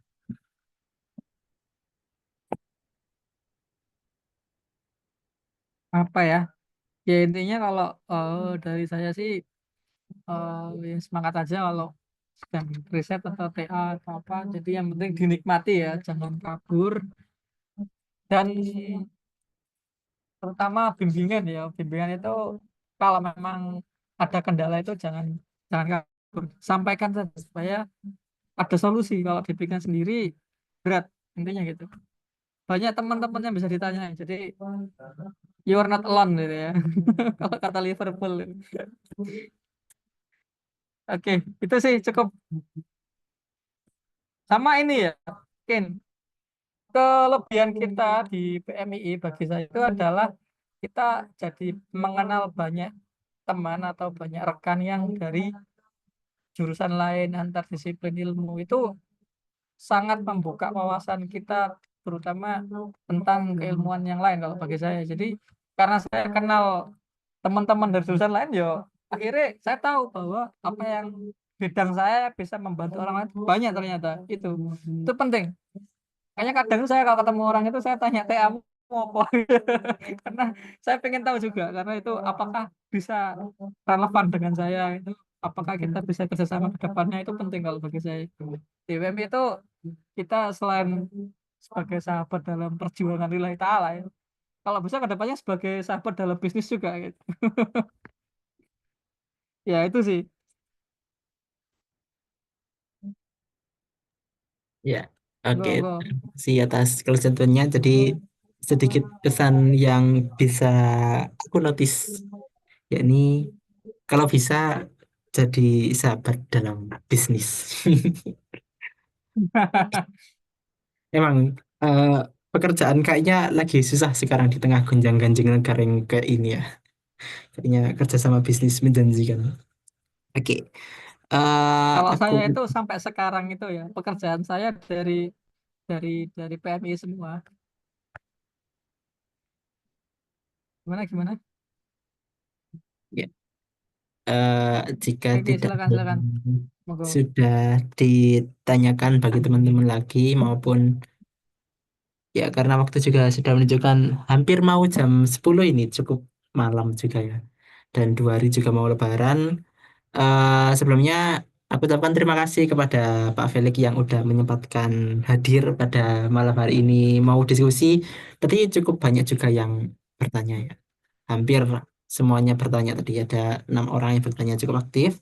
Kayaknya teman-teman ini juga interest untuk mengikuti atau konsultasi dengan hal-hal yang berkaitan dengan kepenulisan, penelitian dan publikasi sebagainya.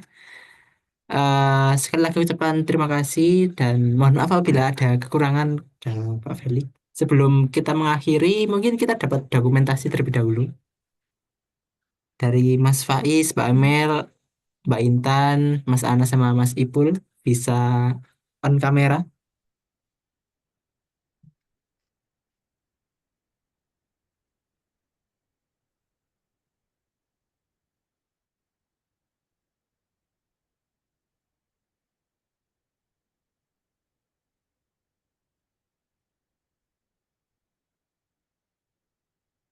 Ya, aku hitung ya. Itu dokumentasinya 3, 2, 1.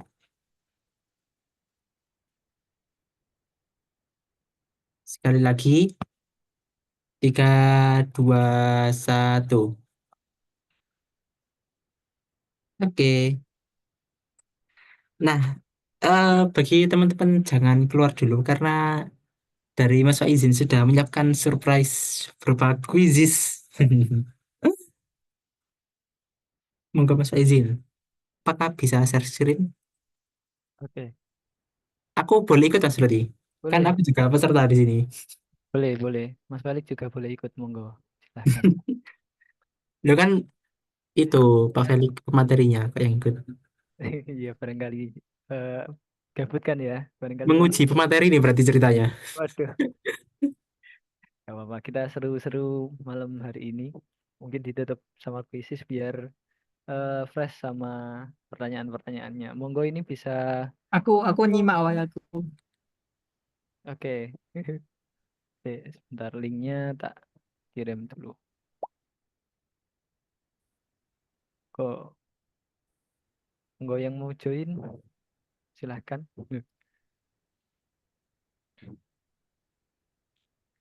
Ditunggu.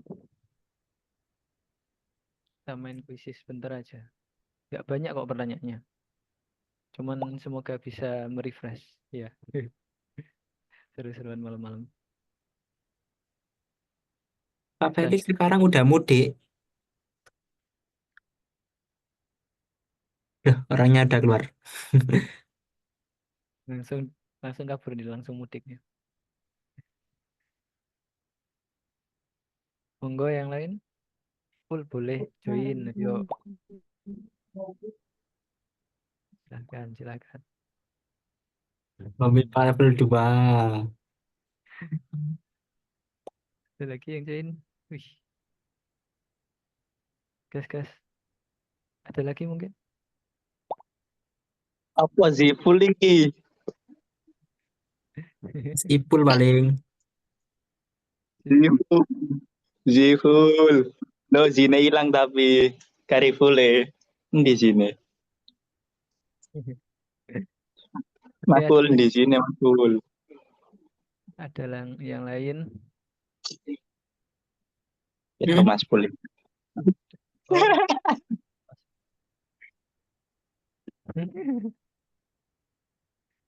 Oke, Kayaknya udah Mas. udah ya. Oke, kita mulai. Bukan.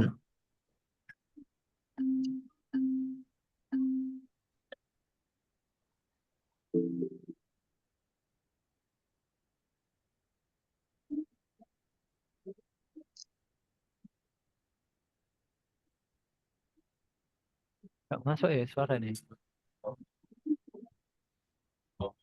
Masuk, masuk. Oh, masuk.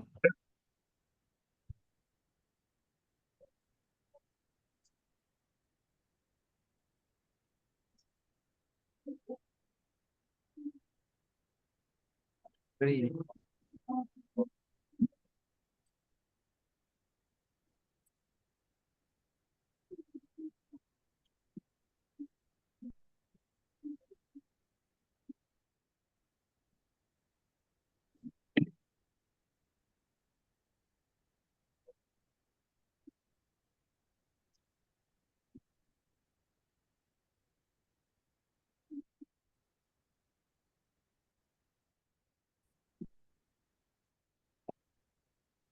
Gacuan masih memimpin.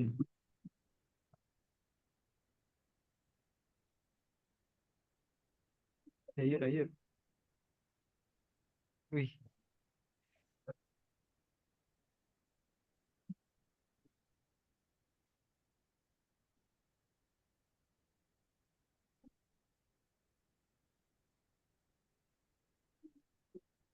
gacuan masih memimpin.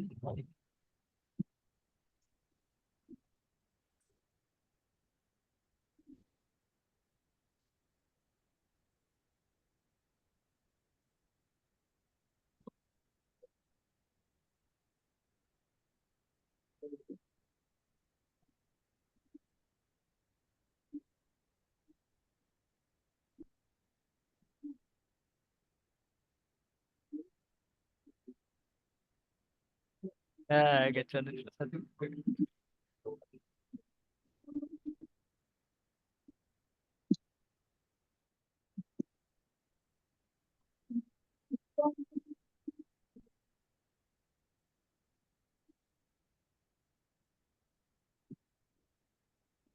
Oke. Apakah ada yang menyalip gacuan level 1?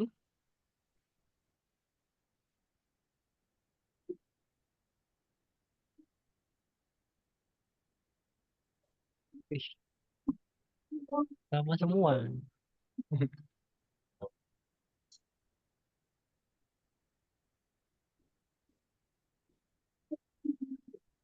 Wih, kok iso? Wih, langsung menyalip.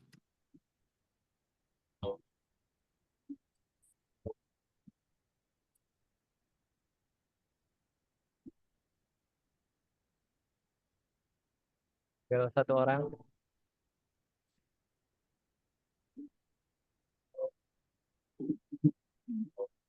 Kayaknya aku udah selesai deh. Ya, ini ada satu yang belum. Nah, ini menunggu ya. Sambil nanti mungkin Mas Felix bisa lihat pertanyaannya juga. Ada jawabannya kok.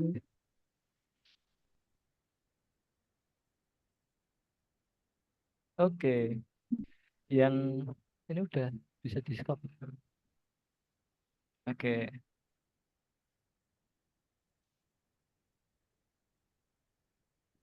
pemenangnya adalah Anas, Hmm, memang level 2.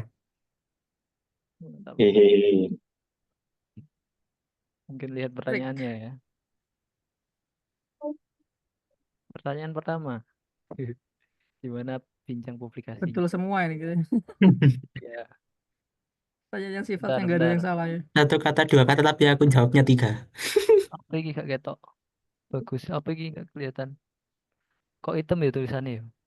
Oh ya, berarti yang dimention cuma jawabanku aja ini, Mas. Ini stay di kaf. Oh iya, bener. Oke, lanjut kedua. Apa langkah pertama dalam membuat publikasi ilmiah? Ini masih ada yang salah. Lakukan eksperimen. Benar ya, Mas? Cari ide dulu. Tadi dulu. Benar. Oke, hal-hal yang harus dikumpulkan dalam studi literatur, kecuali Uang. Sebenarnya uang itu butuh nggak sih kalau misalnya jurnalnya nggak open access? dong. Duh, itu kan tidak dikumpulkan dalam studi literatur itu. Oh, iya. Beda, beda. Oke, lanjut. Di bawah ini yang termasuk hal yang perlu diperhatikan dalam menentukan topik, kecuali apa ini? Singkat, padat, dan jelas. Harus singkat, padat, dan jelas. Benar nggak, Mas? Ya, betul, betul, betul. Sesuai minat. Kalau sesuai minat, tadi kan emang harus sesuai ya. Kalau kalau Diusahakan sesuai minat. hmm. Oke, lanjut. Manakah di antara jurnal berikut yang paling tinggi indeksnya? Ini benar semua. Q1, Q2, Q3, Q4. Kok Q1 ya. masih hilang? Kalah soalnya. Oke, untuk apa kita menulis publikasi ilmiah? Biar keren. Biar keren. Enggak, sebenarnya publikasi itu sebagai dokumentasi bahwa kita sudah meneliti dan sebagai untuk orang tahu bahwa sharing ilmu lah intinya gitu. Itu publikasi. Sebenarnya manfaatnya di situ. Tapi kalau kita secara kuliah ya sebenarnya sangat lulus. Jadi publikasi itu dikerjakan setelah kita sudah riset. Jadi jangan kita sudah belum melakukan apapun kita sudah menulis itu bahaya, ngaco nanti. Gitu intinya gitu ya. Oke, mantap. Tapi boleh satu justru boleh memang memang itu. Mungkin kata dosen juga iya kalau dibayar sama dosennya. Oke, lanjut. Apa lanjut lanjut lanjut. Tingkatan jurnal apakah yang digunakan sebagai standar nasional di Indonesia? Ini masih ada yang salah. Jurnal berapa? Bener emang.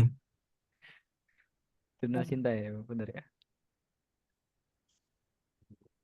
Oke, lanjut. Ini pertanyaan-pertanyaan yang lucu sebenarnya, Mas. Bisa tugas deadline review paper.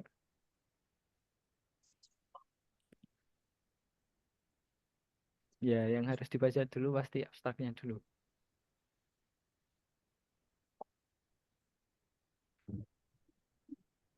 Bener ya, Mas? Lanjut. Yuk, mantap. Berikut bagian yang termasuk struktur paper. Ini tadi ada ya.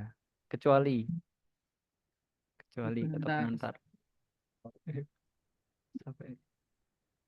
Oke, ketika paper kamu sudah submit tapi ternyata ditolak, apa yang harus kamu lakukan? Nangis dulu terus revisi. Salah sih.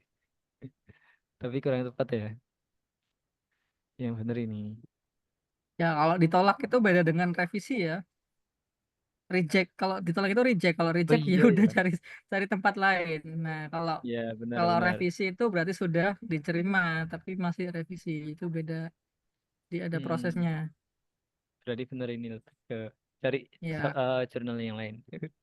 Tapi kalau betul, betul. conference itu ada kemungkinan ditolak, apa pasti? Ada, Oh ada. Ada, Mas. tapi chance ditolak itu sangat sangat sedikit.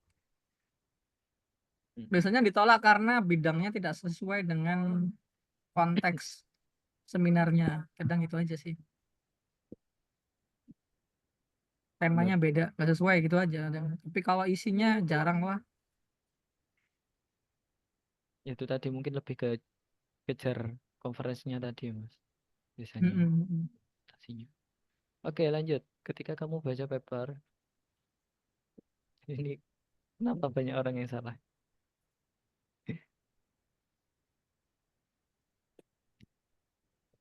Ada dua jawaban yang benar.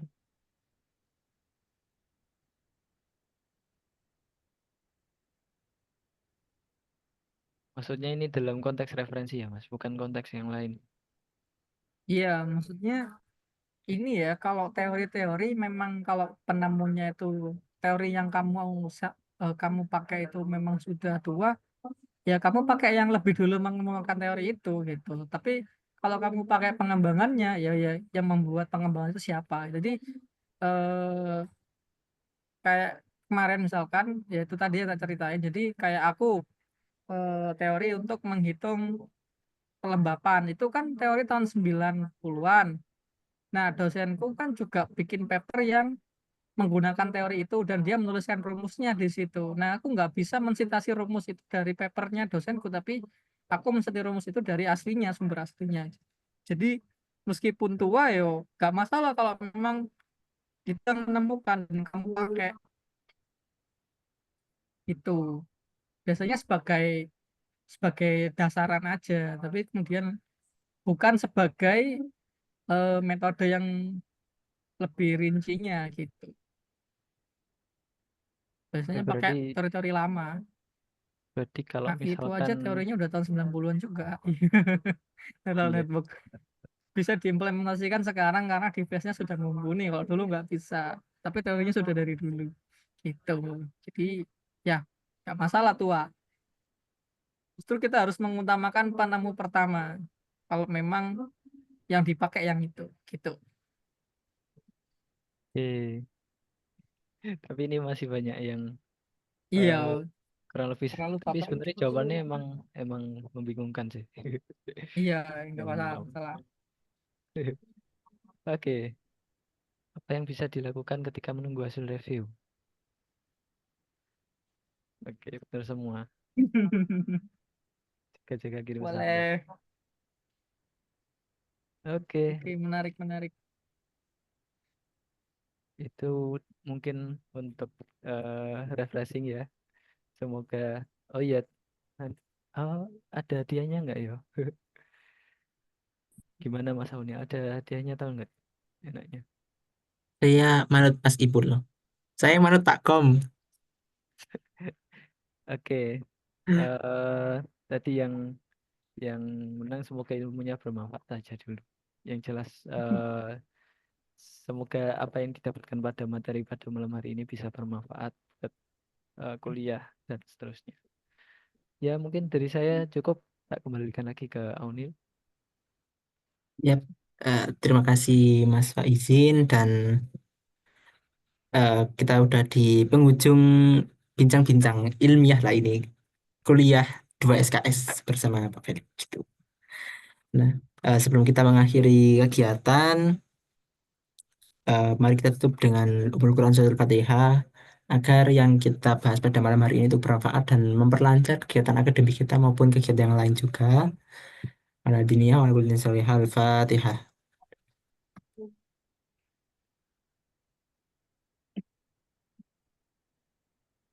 Bismillahirrahmanirrahim. Ya Rabbal Alamin. Sekian kegiatan diskusi bincang publikasi ilmiah pada malam hari ini. Semoga kita dapat dipertemukan lagi di kegiatan yang lain. Aku ucapkan terima kasih sekali lagi pada Pak Felix. Nampaknya sudah ngantuk dan buru-buru ingin tidur ini. Ya, sama-sama. Terima kasih, terima kasih. Oke, Wah, wah terusan, guys. Wah, terusan. oh, gitu. Maksudnya etikaf malam 29. Mantap. Oke, Ya, saya akhiri. Selamat malam dan wassalamualaikum warahmatullahi wabarakatuh. salam. Waalaikumsalam warahmatullahi wabarakatuh. Tuh. Terima kasih banyak, Mas.